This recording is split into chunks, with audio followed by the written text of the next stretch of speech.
Today we're talking about depression and grief in the Bible and some of the men and women who struggled with these things. I'm Jonathan Watt with Atara Group International. We hope you're enjoying our series on mental health and encourage you to press the like button and subscribe to our channel.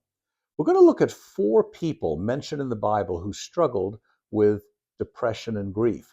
The first is Hannah. Hannah is described in 1 Samuel chapter 1, verses 2 to 18 in this manner. Elkanah had two wives. One was called Hannah, the other was Peninnah. Peninnah had children, Hannah had none. Year after year, the man went up from his town to worship and sacrifice to the Lord Almighty at Shiloh, where Hophni and Phinehas, two sons of Eli, were priests to the Lord. Whenever the day came for Elkanah to sacrifice, he would give portions of the meat to his wife Peninnah and to all her sons and daughters, but to Hannah he gave a double portion because he loved her, and the Lord nevertheless had closed her womb. Because the Lord had closed Hannah's womb, her rival kept provoking her in order to irritate her. This went on year after year. And whenever Hannah went up to the house of the Lord, her rival provoked her till she wept and wouldn't eat. And her husband Elkanah would say to her, Hannah, why are you weeping? Why don't you eat? Why are you downhearted? Don't I mean more to you than 10 sons? Once, when they had finished eating and drinking in Shiloh, Hannah stood up.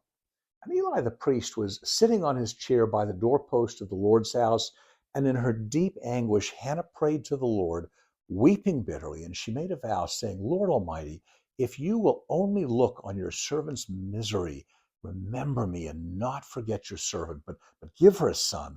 I'll give him to the Lord for all the days of his life. No razor will ever touch his head. And as she kept on praying to the Lord, Eli observed her mouth.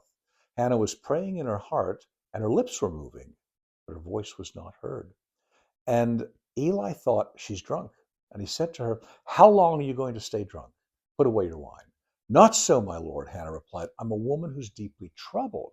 I've not been drinking wine or beer, but pouring out my soul to the Lord. Don't take your servant for a wicked woman. I have been praying here out of my great anguish and grief. And Eli answered, go in peace, and may the Lord of Israel grant what you have asked of him. And she said, may your servant find favor in your eyes. And she went away and ate something, and her face was no longer downcast. So as we've read, Hannah was the wife of Elkanah, unable to have children. After they had been married for a decade with no children, Elkanah was forced by Jewish custom to take a second wife. The second wife's name was Peninnah, and Peninnah always felt as if she were second best to Hannah, but she was able to give Elkanah 10 children. And she often taunted and ridiculed Hannah because of her own insecurities about being a second wife. And the conflict impacted Hannah, and she became depressed, and her depression grew worse every time Peninnah gave birth to another child. Hannah began not to eat, and every year Elkanah would take both wives and his children to Shiloh to offer sacrifices to God. While they were there, Hannah's depression became very bad, and she went to the temple to pray. Eli saw her mouth moving with no sound coming out and thought the worst of her. So he confronted her and with being drunk, and Hannah explained she was praying for a child. So what are the things we can learn from Hannah? Hannah was grieving, and she's mad at God. She'd been praying for a child for over a decade. God had not yet answered her prayers. In her culture, children were viewed as a blessing, as a gift from God. Her fertility issues left her feeling as if she were less of a woman, less of a wife, and even feeling rejected by God. She felt shame and humiliation, and these feelings were intensified by Peninnah bullying and mocking her. Although Hannah was mad and frustrated, she did not turn away from God, but she ran toward him. So she prayed repeatedly. She was persistent. She cried and poured out her heart before God at the temple. She surrendered herself and dedicated her future child to God. She trusted God. Hannah's faith did not persist in the absence of her struggle, but she chose to keep seeking God. And even when she felt overwhelmed by her depression and grief, Hannah was able to find peace in her relationship with God eventually, even before God answered her prayers. Hannah reminds us that true peace and comfort stem from our relationship with God, not simply when our prayers are answered. Let's turn to a second example. Let's consider Elijah the prophet, who's mentioned among other places in 1 Kings 19, verses 1 to 18. Here's the story. Ahab, who was king of Israel, Ahab told Jezebel everything Elijah had done and how Elijah had killed the prophets with the sword. Those were the evil prophets. Jezebel sent a messenger to Elijah to say, "May the gods deal with me, be it ever so severely, if by this time tomorrow I don't make your life like that of one of them." And Elijah was afraid, and he ran for his life. And he came to Beersheba in Judah. He left his servant there while he himself went another day's journey into the wilderness. And he came to a broom bush, sat down under it, and prayed that he might die. "I've had enough, Lord," he said. "Take my life. I'm no better than my ancestors." And he lay down under the bush and he fell asleep. And all at once an angel touched him and said, "Get up and eat." He looked around, and there by his head was some bread baked over hot coals and a jar of water. And he ate and drank and lay down again. And the angel of the Lord came back a second time and touched him and said, "Get up and eat, for the journey's too much for you." So Elijah got up and ate and drank. Strengthened by the food, he traveled 40 days and 40 nights until he reached Horeb, the mountain of God. And there he went into a cave and he spent the night. And the word of the Lord came to him, "What are you doing, Elijah?" And he replied, "I've been very zealous for the Lord God Almighty. The Israelites have rejected your covenant, torn down your altars, put your prophets to death with the sword. I'm the only one left, and now they're trying to kill me too." So the Lord said, "Go out, stand on the mountain in the presence of the Lord, for the Lord is about to pass by." And a great and powerful wind tore the mountain apart, shattered the rocks before the Lord, but the Lord was not in the wind. And the wind was there. After that was an earthquake, but the Lord was not in the earthquake. After the earthquake came a fire, but the Lord was not in the fire. And after the fire came a gentle whisper. And when Elijah heard it, he pulled his cloak over his face and went out and stood at the mouth of the cave. And the voice of the Lord said to him, "What are you doing here, Elijah?" And he replied, "I've been very zealous for the Lord God Almighty. The Israelites have rejected your covenant, torn down your altars, put your prophets to death with the sword. I'm the only one left, and now they're trying to kill me." And the Lord said to him, "Go back the way you came. Go to the desert of Damascus. When you get there, anoint Hazael king over Aram. Also anoint Jehu, king of Nimshi, son of Nimshi, king over Israel, and anoint Elijah, son of Shaphat from Abel Meholah, to succeed you as prophet. And Jehu will put to death any who escape the sword of Hazael, and Elisha will put to death any who escape the sword of Jehu. Yet I reserve 7,000 in Israel, all whose knees have not bowed down to Baal and whose mouths have not kissed him." So, as you can see, Elijah experienced a victory on Mount Carmel with God's help and hoped and believed that his victory would be enough to overcome Queen Jezebel's evil control over King Ahab.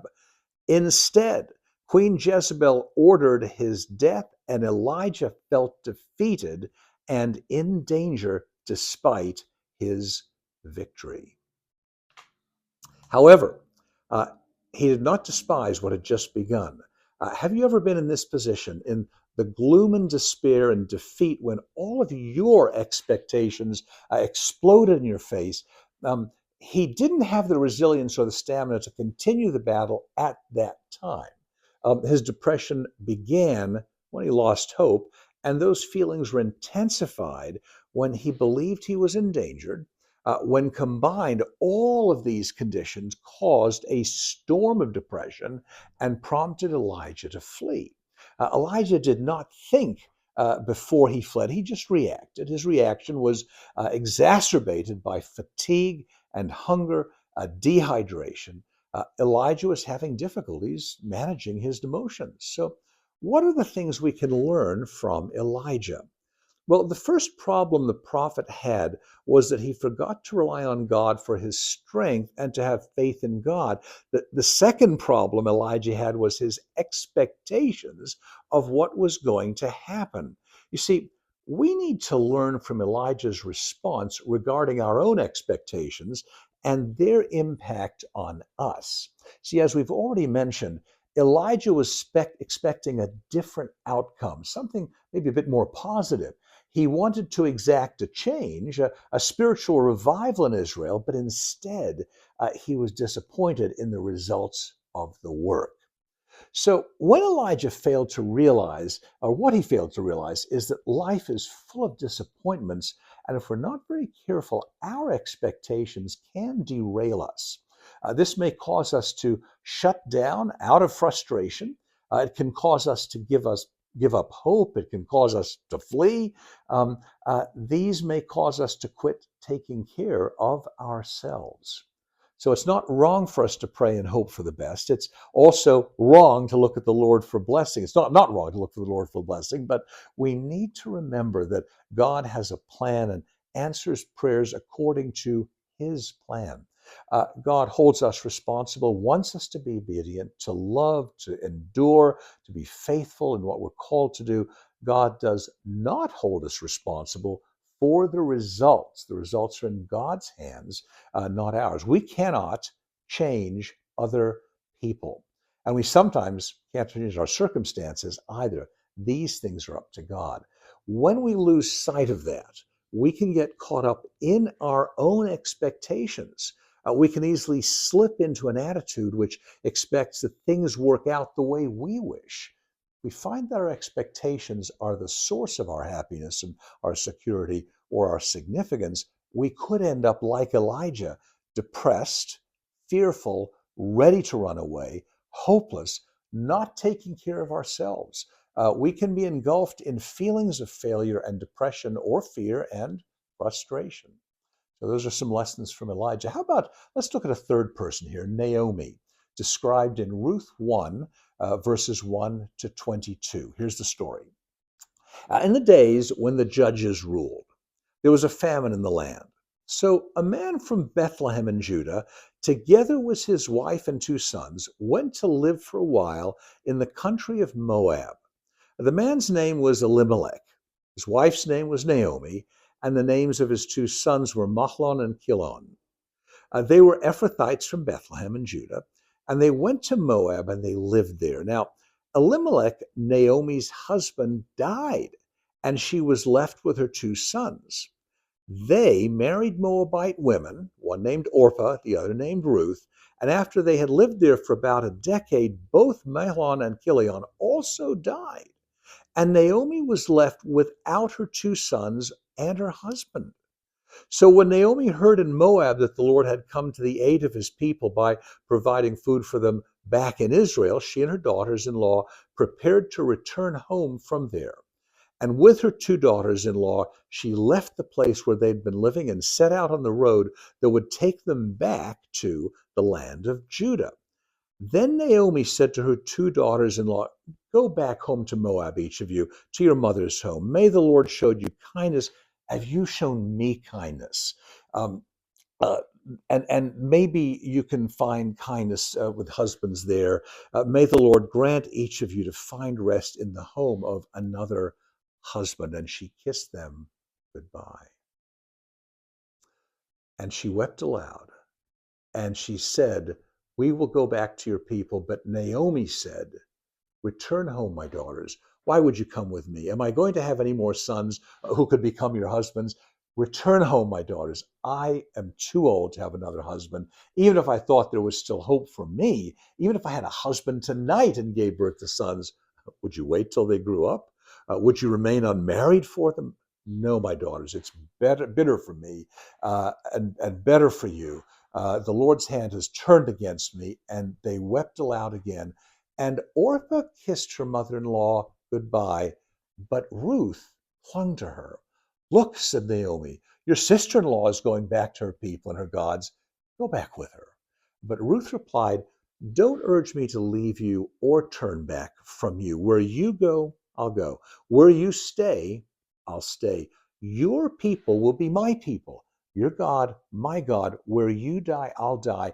And there I'll be buried. May the Lord deal with me, be it ever so severely, if even death separates you and me. So when Naomi realized that Ruth was determined to go with her, she stopped urging her. And so the two women went on until they came back to Bethlehem. And when they arrived in Bethlehem, the whole town was stirred because of them. And the women exclaimed, can this be Naomi? And she responded, don't call me Naomi, call me Mara, because the Almighty has made my life very bitter. I went away full, the Lord has brought me back empty. Why call me Naomi? The Lord has afflicted me. The Almighty has brought misfortune upon me. Now, Naomi, whose name means pleasantness in Hebrew, experiences significant personal trials. Her life was marked by tragedy as she faced the loss of her husband, the loss of her sons. She and her husband left Bethlehem during a time of famine. She left family and friends, lifelong support systems in order to move eastward to Moab so that they didn't starve. And then her life there took an even more tragic turn with the deaths of her husband and subsequently her sons, all while they're living in Moab. These events prompted Naomi to change her name to Mara, meaning bitter. Um, it was a sense of the journey and its grief and all that had ultimately happened, but it was leading ultimately also to redemption. And after her son's deaths, Naomi returned to Bethlehem with her daughter-in-law Ruth. Ruth's unwavering loyalty and commitment became instrumental in Naomi's path to recovery and restoration. So, what are the things we can learn from Naomi? She's suffering from a tremendous amount of loss and grief, and she did not keep her emotions bottled up, afraid to express them, but she cried openly, and she changed her name to give validity to her pain. Naomi decided to get up and go back home with her daughter-in-law, where she had a support system to help her in time of depression and grief. She could have stayed in Moab, citing that the journey would be dangerous or difficult, but she took control of her situation, began the journey home, and she knew that when she was home, she would be surrounded by family and by people who believed in God and who shared her same faith. Now, Naomi saw past herself. In spite of her grief, she mentored Ruth. Naomi desired to see both her daughters in law find husbands, which is why she told them to go back to their own families. But even when Ruth remained loyal to Naomi and traveled home with her, Naomi continued to put Ruth's best interests first. And in Ruth chapter 3, Naomi tells Ruth, my daughter, I must find a home for you where you will be provided for. Quite the lesson for us today. Let's take up one more person, Job. And we're going to go to the book of Job, chapter 2, verse 7, up to chapter 3, verses 1, along with 25 and 26. And it says this, Satan went out from the presence of the Lord and afflicted Job with painful sores from the soles of his feet to the crown of his head. And Job took a piece of broken pottery and scraped himself with it as he sat among the ashes. And his wife said to him, are you still maintaining your integrity? Curse God and die. And he replied, you're talking like a foolish woman. Shall we accept good from God, but not trouble? And when Job's three friends, Eliphaz the Temanite, Bildad the Shuhite, Zophar the Naamathite, heard about all the troubles that had come upon Job, they set out from their homes and met together by agreement to go and sympathize with him and comfort him. And when they saw him from a distance, they could hardly recognize him. They began to weep aloud, and they tore their robes and sprinkled dust on their head, and then they sat on the ground with him 7 days and 7 nights. No one said a word to him. They saw how great his suffering was. Now, after this, Job opened his mouth and he cursed the day of his birth. What I feared has come upon me. What I dreaded has happened to me, he said. I have no peace, no quietness. I have no rest, only turmoil. Job was a man who feared God. He was a good and righteous man. He didn't do bad things, which brings about the question which has been asked for ages: why do bad things happen to good people? Why do bad things happen to good people? Job was known for his integrity, yet he faced unimaginable suffering.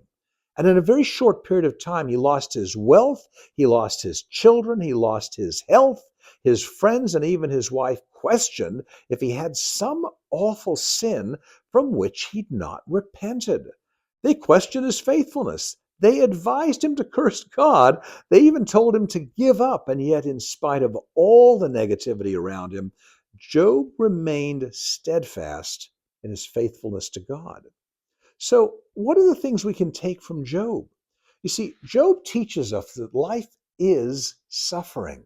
Life is suffering, that everyone who lives also suffers. It is a universal experience.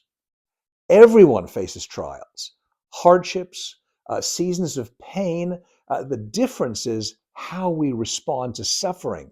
Our response can shape our mental health and our spiritual journey. Job was careful and thoughtful in his response to his loss and tragedy. His wife told him to curse God, but Job held his tongue. Throughout the story of Job, he never lost faith in God. He knew that God was faithful, and although discouraged, he continued to endure and try to be resilient. He searched for hope and purpose in the midst of depression and grief, even in the midst of depression and grief. Job knew that God had always been faithful and would continue to be faithful. God was Job's constant source of redemption. Lessons from Job, and now from these four people in the Bible. So you can ask help from a Tara group in depression and grief. If there's something which you struggle with, perhaps you've attempted to face it and need help, at Atara Group International, we're committed to partnering with you to overcome your depression and grief. If this is something you've been praying about and you need help, please visit our website. Look at the profiles of our coaches and spiritual advisors, and you can schedule a 15-minute free consultation with us.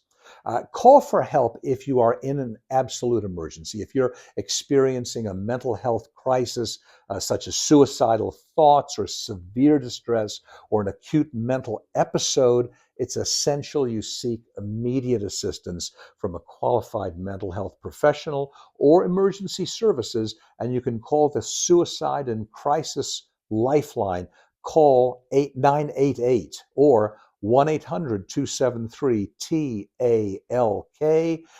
If you prefer or need to text in an emergency, you can text HOME to 741741 from anywhere in the United States, 24/7, free, confidential. This crisis text line is there for you. A live and a trained volunteer crisis counselor receives the text and responds all from a secure online platform. The volunteer crisis counselor can help you move from a hot moment to a cool calm.